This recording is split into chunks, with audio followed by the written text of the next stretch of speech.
Good morning, ladies and gentlemen. I'll just give a small introduction before we start this panel discussion. India has made remarkable progress over the last decade, and we have poised to become the third largest economy in the world. But, one issue of concern is that while we are the third largest economy in the world, we are, as per the social development indicators, we are ranked 99. As per the SDG report 2025, we are ranked 99. But the positive aspect is that, we have jumped. We were 107 in 2024. So we have covered almost 10 points, and now we are in the top 100. So that is a positive development. So, why I am sort of flagging this is because, there's a lot of work to be done in the social sector. Like third largest economy, the disparity is glaring. So, I'll just talk a little bit about the SDG goals, which are the benchmark for social development. There are 17 SDG goals, but the wonderful part is that there are almost 169 targets under these 17 goals. And these SDG, the benchmark is judged as per 247 indicators. So, even though we have performed remarkably over the last few years, especially in education, in health, in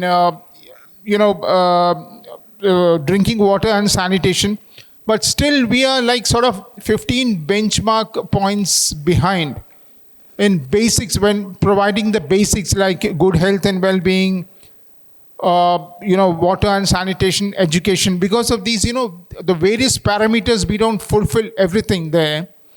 So, a lot of work needs to be done. So from good health and well-being, there are some areas which we are really lagging behind. They are affordable and clean energy, sustainable cities and communities, climate action, life on land. So out of the 17 social development indicators, we have a lot of ground to cover in almost 9 of these indicators. So even though, we have jumped 9 points and we are now in the 99th position, I'm sure that, we'll climb these spots and we'll be in the top 50 in another, say, maybe a decade or something. But why I'm flagging this is because, the third largest economy, and then we are placed at 99 in the SDG development indicators. We have a lot of work to do. And now, the development scenario has changed in the sense that, earlier we used to get a lot of international funding. Now, over the last 4-5 years, now with a lot of conflict happening all over the globe, was, the instability in the Middle East and political instability that is happening, so a lot of international funding has sort of decreased. I am sure most of you are aware that USAID has sort of shut shop, and even a lot of the United Nations have become almost, it has lost a lot of its resource power. So now this is a golden opportunity for the corporates to sort of pitch in and, work in tandem with the social sector, as we have this dream of Vikasit Bharat. And this is a golden opportunity for us to indigenously drive this, the social development initiatives and take this forward. So now, we can start I'll sort of start the panel discussion.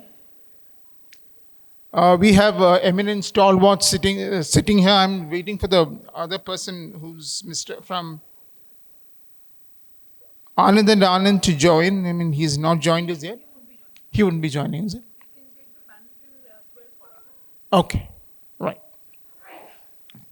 Okay, so my first question is to Shri Manoranjan Nayak.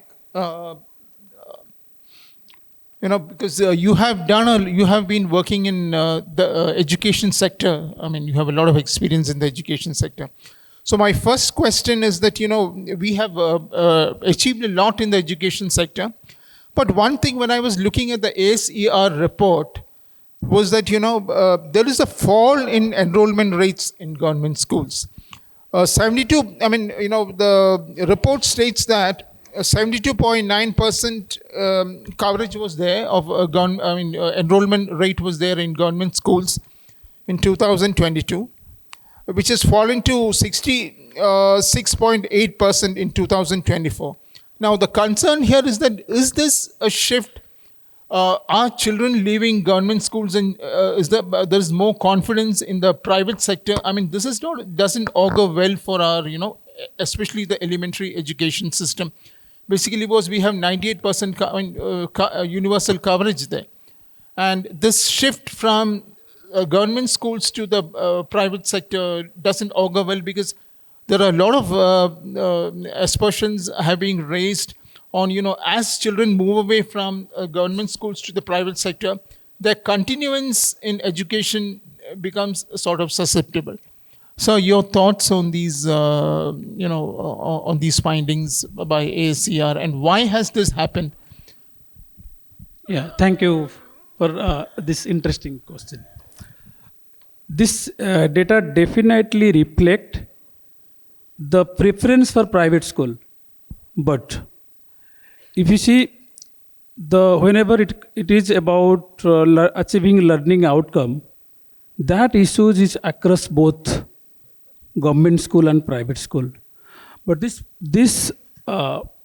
preference for private school, that also reflect the aspiration of parent towards quality education. And in our country, 53 out of every 100 children study in government school. That also create opportunity for us to improve the quality of teaching in government school.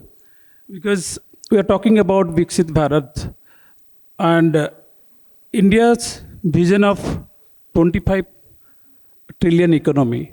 Okay. And 53% student studying in government school. That number comes around 124 million students. Okay.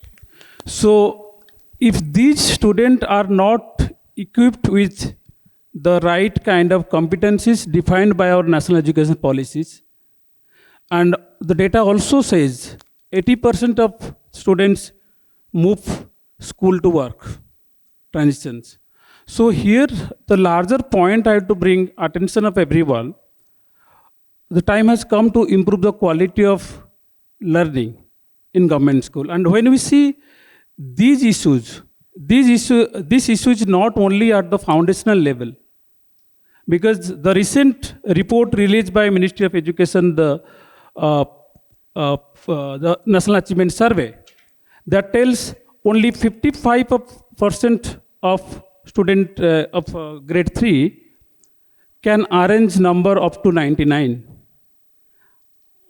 And just 53% students of grade 6 can do the multiplication up to 10. And when we see this issue is spread over grade 1 to 12. Because so at Reach to Teach, what we are trying to do, giving access to quality education to everyone, so that at the end of grade 2, when a child moves from the school to the work, having the right kind of competencies. Because these 124 million of students studying in government school are the social wealth, are the future workforce. So I'll conclude by saying the issues of learning outcome, the issues of quality learning is both. We need to see not only the government school, government and private schools. So, and there are so many cases where student moving from private school to the government school also. Yeah, exactly. In Delhi and all that, over the last the government schools have done remarkably well in many states, So that is, thank you, sir. I mean, I have one more question for you.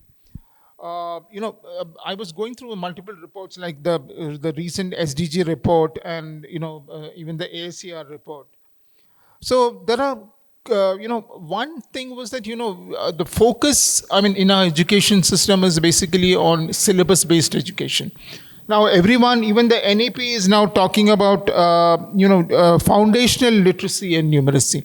Because I think that, our children, we are, what a syllabus driven, education process does is that, we are just, children are learning by heart and repeating things, and they lack that particular, that basic foundation in basically numeracy and also in literacy. So, in fact, I was just looking at the SDG report 2025. It states that countries, including India, are off track by 11 percentage points from the benchmark of achieving minimum reading proficiency at the end of primary education. So this is a serious concern, because we are looking at children who can, join the part of the Vikasit Bharat journey, where there are qualified children who are fit for, because basically now is that, majority of Indian citizens are in the unorganized sector. I mean, there's a lot of complaint from the corporates and other sectors that we don't find qualified people enough for employment. So how do we sort of, focus on this quality aspect? And, especially if you have a foundation, if you have a basic foundation of, literacy and numeracy, that then, you can sustain their education and, take them forward. So what is your thoughts on this, sir? As I said, there is a learning gap exists. But as a country, the lot has happened, which started reflecting in the recent report. But when we talk about foundational learning, we need to see the whole, the issue is not only at the foundational grade. Because the data point which I said, talk about the grade 6, grade 3. But ultimately our vision is by the time a student completes grade 12, the student need to be equipped with the right kind of competency. In that case, then we need to see the whole education and the strengthening the foundation as a education as a supply chain. So that is very, very critical. We have to address the issues at the foundational grade. We have to address the issues students who are already at the stage where they are ready to move out to the workforce. So unless we'll have a comprehensive solution which address the learning issues from grade 1 to 12, then it is not going to solve the problem. To the kind of right kind of talent we are looking, right kind of competencies we are looking. So one point I'd like to bring attention, we need to see the comprehensive approach. Okay. Then this 124 million children we're talking about, they are in the hand of teacher. Whenever we are talking about these education issues, we also keep in mind what about the teacher agencies?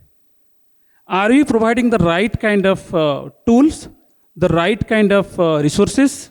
So this is another critical aspect. The solution has to be comprehensive. So teacher agency is critical. A child spends most of the times with the teacher and the parent. So the role of teacher and parent again is critical. Then each state, each district has their own issues.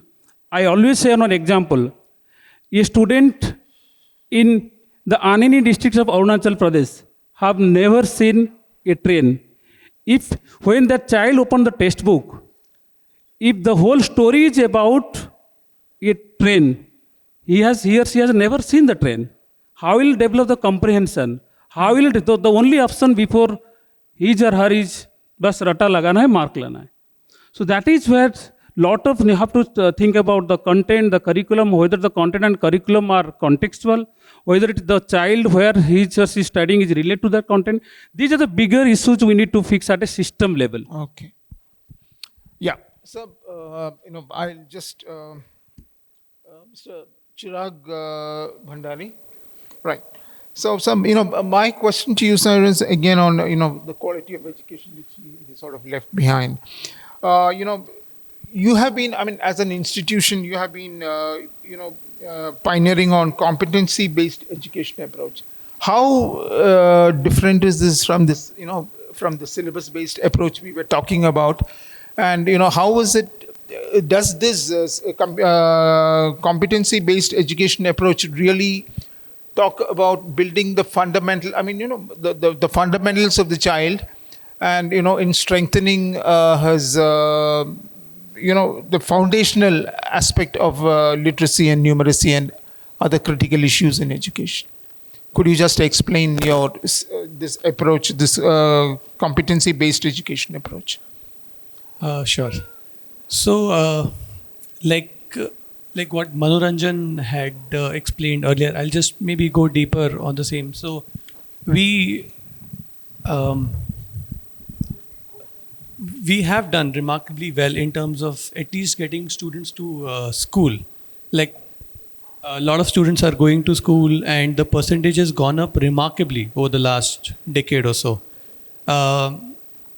And there is a lot of push also on the learning level. So Aasra report and a lot of other reports capturing how much students can know or how much they can read or write. But I think the next challenge, like Manoranjan has already identified, is whether students can apply that knowledge into real life situations. So when we talk about 2047 as Viksit Bharat, essentially what we need is people who can join workforces, who can be entrepreneurs, who can be leaders, and so essentially we need to currently work with students and build their competencies so they can problem solve, they can critically think, they can collaborate, they can do teamwork. Now all of that is currently not being worked on in the classrooms. Like we are still struggling with reading, writing, numeracy, basics. So quality education, the focus, NEP talks about it, but if you go to the schools in government schools, you would not see that shift already. So what we need to do on a very immediate basis is really get schools to shift, and like you correctly identified, not just in government schools, even in private schools. It's a lot of rote learning that's happening. So if we can get, and also whatever gets measured is what gets the most attention. So are we measuring competencies? There are no reports, or all the current reporting system measure marks which measure retention in the brain and not competencies. So like we should move to a system wherein we are testing students on their competencies, and then incentivizing both teachers and students to build competencies, like through various projects that can be given in the schools, through by connecting, like is that contextual and real life education. Like if there is a chapter being taught on plants, so the plants have to be from the surrounding areas, and then they should know that what are the like we have all undergone formal education, but we don't know what are the plants which are there around our house. Exactly. That's a funny part about education. So how can we have education which is contextual? We can understand things that are around us, which would naturally increase our interest in education, would make us more grounded, solid, and then we can build on that base and build further competencies. So, okay, thank you, sir. For that. There's another question I have for you is, again, as we said, we have, we have universalized primary education, 98% coverage, but the transition towards, upper primary and tertiary education, the coverage is just 67.6%. There is this huge gap. Once you finish your primary education, the children going into secondary education.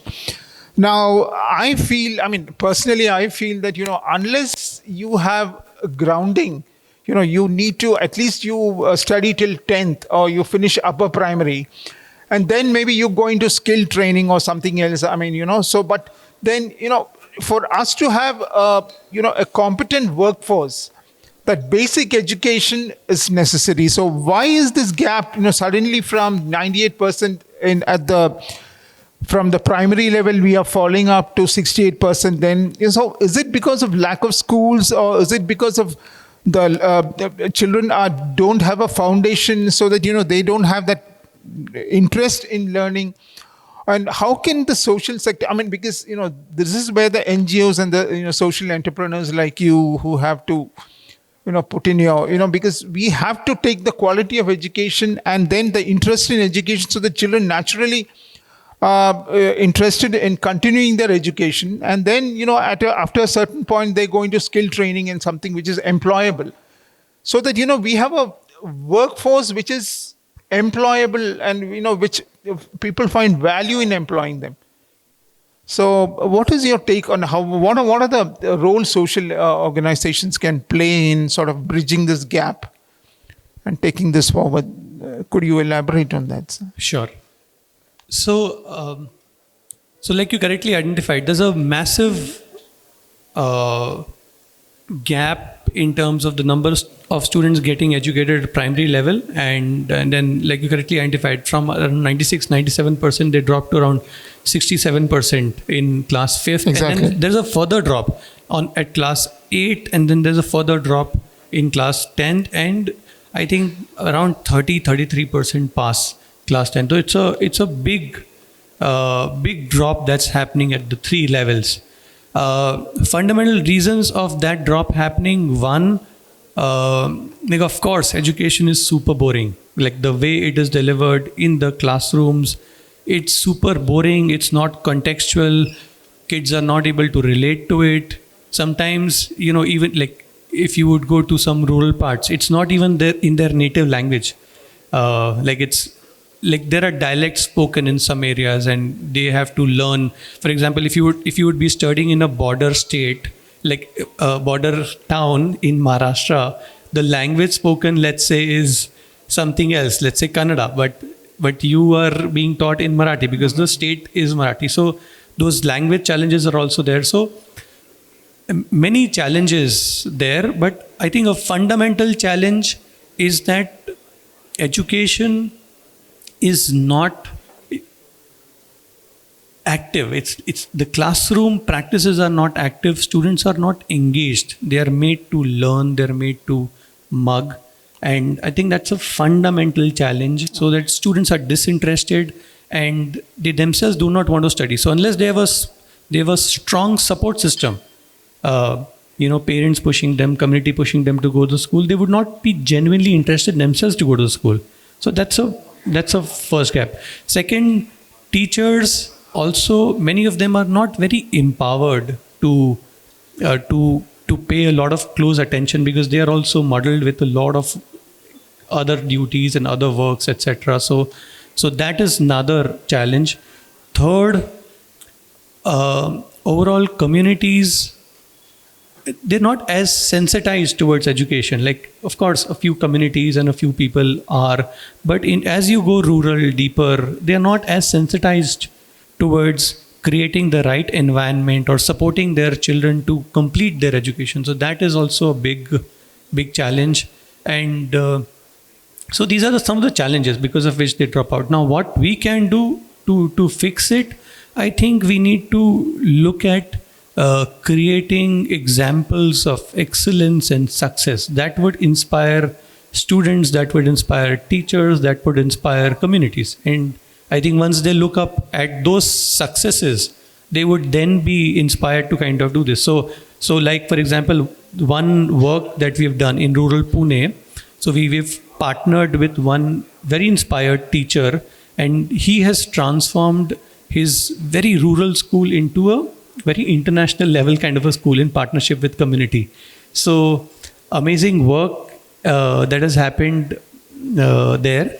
And as a consequence of that school becoming very good, a lot of students coming to the school achieving good results. And that school now is like a lighthouse. So 10 other government schools, teachers come up to this school to understand from this teacher what different practices can be acquired, etc. So such examples of excellence which inspire community and teachers and student and give them hope of a better future. Right, I got it, sir. Thank you.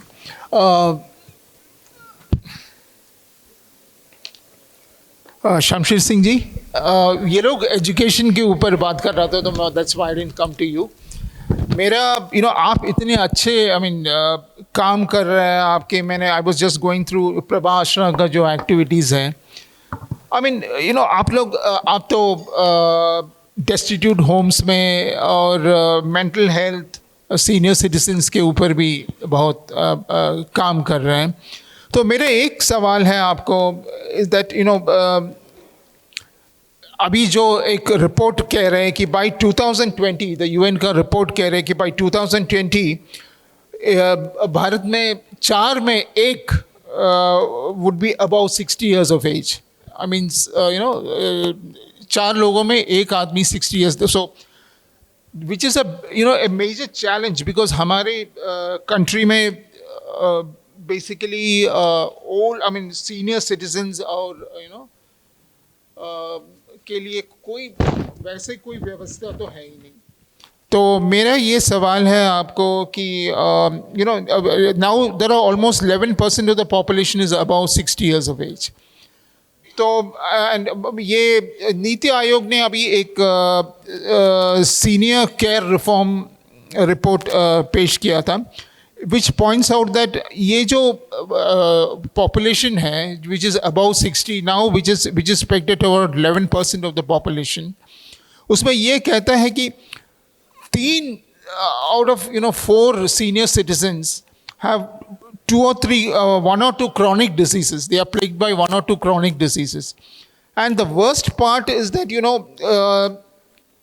out of that 78% do not have any resources to pension, and 70% of the senior citizens now are dependent on others. I mean, बाकी लोगों के लिए अपनी maintenance का भी उनके पास पैसा नहीं है. So they are so much dependent. One is that they are prone to chronic diseases, and second thing is they don't have the resources to sort of take care of themselves. So this is going to be a huge burden हमारे देश में. Because 4 में when by 2050 when 4 में 1 आदमी senior citizen होगा और उसके पास resources नहीं होगा, तो हम कैसे इसको the government is not, we have not yet moved because we are still struggling with the basics. हमने जो बताया एजुकेशन हेल्थ में. So सीनियर सिटीजन जेरेट्रिक केयर में हमने अभी तक कुछ it's basically प्राइवेट सेक्टर के ऊपर डिपेंडेंट है. तो आप इतने बढ़िया काम कर रहे हैं, आपका विचार क्या है सर इसमें? Thank you for this opportunity. तो कोई शक नहीं कि जो आप आंकड़े गिन रहे हैं कि इस समय 11% के लगभग हमारे देश में सीनियर सिटीजन है, और वो बड़ी जल्दी जो सर्वे की रिपोर्ट बता रही है कि वो बढ़कर जैसे 25% तक जा रहे हैं. तो इस समय भी हमारे पास बहुत समर्था है इंडियन के पास. इंडिया बहुत स्ट्रांग है, इंडियंस बहुत स्ट्रांग है. भगवान के नाम पे इतने घर बना सकते हैं, सोने के घर बना सकते हैं, हम सड़कों पे लंगर लगा सकते हैं. तो हम अपने खुशियों के लिए और इतना पैसा खर्च सकते हैं. तो हमारे सामने हमारे सीनियर सिटीजन जिनके पास इतना एक्सपीरियंस है, तो उनको बचाने के लिए हमारे लिए कोई बहुत बड़ा ये काम नहीं है. पर ज़रूरत है हमें थोड़ी सी उस अप्रोच की कि वो हेल्पलेस नहीं है, हेल्पलेस हम हैं जिनके पास एबल बॉडी है, और हमारे सामने जिन्होंने हमें सहारा दिया था बचपन में, वो हमारे सामने जिसमें उनको हेल्प की ज़रूरत है. एटीट्यूड बदलने की, एजुकेशन क्वालिटी की बात हो रही थी, जिसमें इंसानियत की, एथिक्स की, मॉरल वैल्यूज़ की, जिसमें हमें सेंसिटाइज करना है अपनी रिस्पॉन्सिबिलिटी. ये नहीं कि इन्फॉर्मेशन लिया अटैम्प्ट कर देना और नंबर ले लेने, जिसको एजुकेशन कहते हैं, उसमें से नॉलेज लेनी, उसको एक्सपीरियंस करना, विजडम के लिए मोटिवेट करना कि इसको अडॉप्ट करना. तो संस्कार होंगे तो हमारी शिक्षा, तो हम मेंटली स्ट्रांग होंगे, तो हमारे बुज़ुर्गों के प्रति जो आज हम एक न्यूक्लियर फैमिली में ज़्यादा डिवाइड हो रहे हैं, तो उसमें तो जैसे हम देख रहे हैं कि जो हमारा शहरीकरण ज़्यादा बढ़ रहा है, तो उसमें बहुत सारे हम एजुकेशन में अगर हम थोड़ी सी हमारी गवर्नमेंट का जो सेक्टर देखें कि गवर्नमेंट सेक्टर से क्या सपोर्ट हो सकती है.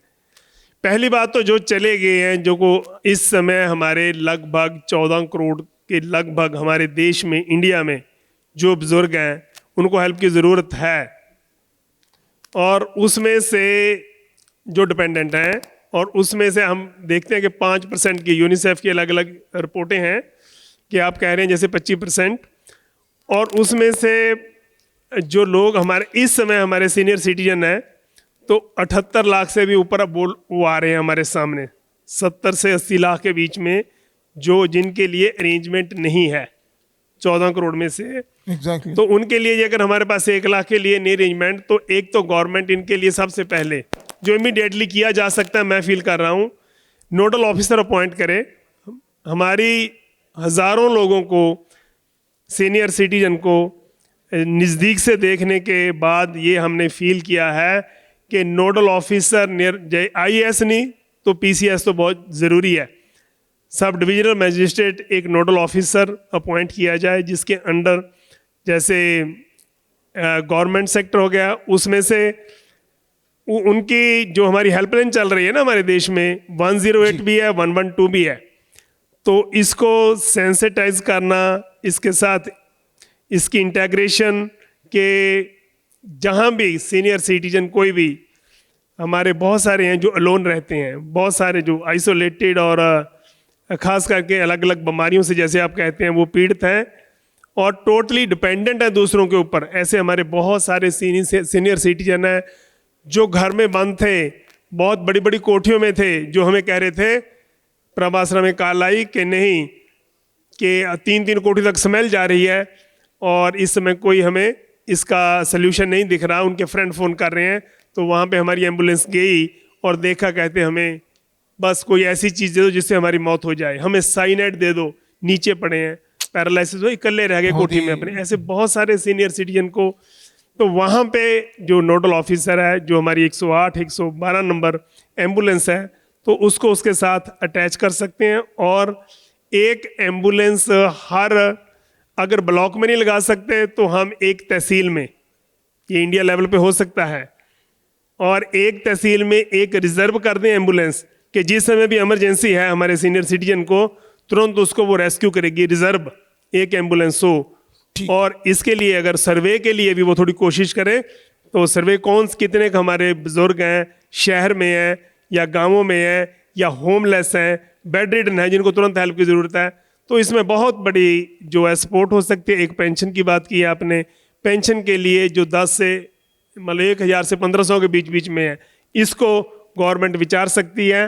और ख़ास करके जो हेल्थ इंश्योरेंस है, इसके लिए भी थोड़ी सी अवेयरनेस, और इसको इजीली अप्रोचेबल सिटीजन के लिए जो कि 80% लोग नहीं ले पा रहे, उनके लिए कर सकती है। और इनके लिए जो साइकेट्रिस्ट हैं, साइकोलॉजिस्ट हैं, जो हमारे डिमेंशिया के कारण बुजुर्ग कुछ ऐसा हो जाते हैं, इसको प्रमोट कर सकते हैं। इसके लिए बहुत सारी पॉलिसी बनाई जा सकती है। और दूसरा, इसके लिए जो प्राइवेट सेक्टर है हमारा, प्राइवेट सेक्टर इसके लिए जो रेस्क्यू करना है, उनको घरों से रेस्क्यू करते हैं हम, तो उसके लिए एम्बुलेंस प्रोवाइड कर सकते हैं। और अगर हम एस्टिमेट लगाएं, इसकी पॉलिसी बनाएं, तो 1 लाख पॉपुलेशन के पीछे कोई 2 बेड ऐसे स्पॉन्सर कर सकते हैं कि इमरजेंसी हालातों में बुजुर्ग को वहाँ पे फर्स्ट एड मिल सके, उसको केयर मिल सके। और तीसरा, इसके लिए कोई ऐप ऐसी, जो बुजुर्ग बेड रिडन है, जो हेल्पलेस हैं, तो उनका कोई ऐसी ऐप डिज़ाइन कर सकते हैं कि थोड़ा सा बोलें और वो उसके साथ लिंक हो जाए, जो हमारी हेल्पलाइन है। और हमारी ऐसी जो संस्थाएं हैं, जो सोशल ऑर्गेनाइजेशन है, इनके पास बहुत बड़ी हेल्प, बहुत कुछ कर सकते हैं। सर, मैं आपका I got your what you are trying to say, because mental health भी एक और इश्यू है। आई मीन जैसे आपने आप उस पे भी काम कर रहे हैं, जहाँ पे this is also major issue in India, because you know around 10.6% adult suffer from mental health issues and 70 to 90% you know there is a treatment gap है, because stigma जो associated है। So I think आप जो पहले बताया है वही इसमें भी अप्लाई करेंगे, because the government doesn't have much, you know, the mental health is a very neglected area है हमारे उसमें। और आप इतना अच्छा काम कर रहे हैं प्रभा आसरा से थ्रू, तो और भी आई थिंक हमें कॉर्पोरेट सेक्टर से you know we need a lot of support। Corporate sector हमारे लिए कुछ भी नहीं है। हमारे इंडिया में कितने डिस्ट्रिक्ट होंगे? 800 डिस्ट्रिक्ट होंगे, एक एक डिस्ट्रिक्ट में एक एक एम्बुलेंस लगा दें, और जो एनजीओ है एकदम उनको रेस्क्यू करने के लिए वहाँ पे तैयार है, और वहाँ से हॉस्पिटल में जो उनको खाना पीना कपड़ा लीड़ा जो उसकी केयर के लिए एम्बुलेंस तैयार है, उनके लिए शेल्टर होम, उनकी ऐसा जो थोड़ा सा भी हम रल मिल के काम करेंगे तो वो तो बहुत- कोई बहुत- ये इम्पॉसिबल नहीं है। ठीक है, और खास करके बच्चों को सेंसिटाइज करना, इसके लिए तो बड़ी जल्दी, खास करके बच्चे जो हमें मिलते हैं 23 स्टेटों में रीयूनाइट हुए, और जो बच्चे मिलते हैं उनके लिए थोड़ा सा भी गवर्नमेंट पॉलिसी बनाए कि जो हमारा खास करके एडमिनिस्ट्रेशन है वो सपोर्ट कर देना साथ इसमें, जो इसकी स्ट्रेटजी बना के, तो बहुत गया, इजी सर। सोशल वर्कर को इजी हो I got जाता what you- I है। got- रिलीजियस सेक्टर को ये एक ब्रिज का काम करते हैं ना, ठीक। सोशल ऑर्गेनाइजेशन जो I है, know, I know, I know. जो प्राइवेट सेक्टर एंड हमें तो एक गवर्नमेंट। आइडिया मिल गया sir. Thank you so much. We have paucity of time because there are lot of other things which are lined up. So thank you so much each and every one of you for making this a very interactive session. And thank you audience for your patient hearing. I hope you have gained something out of this. Thank you so much.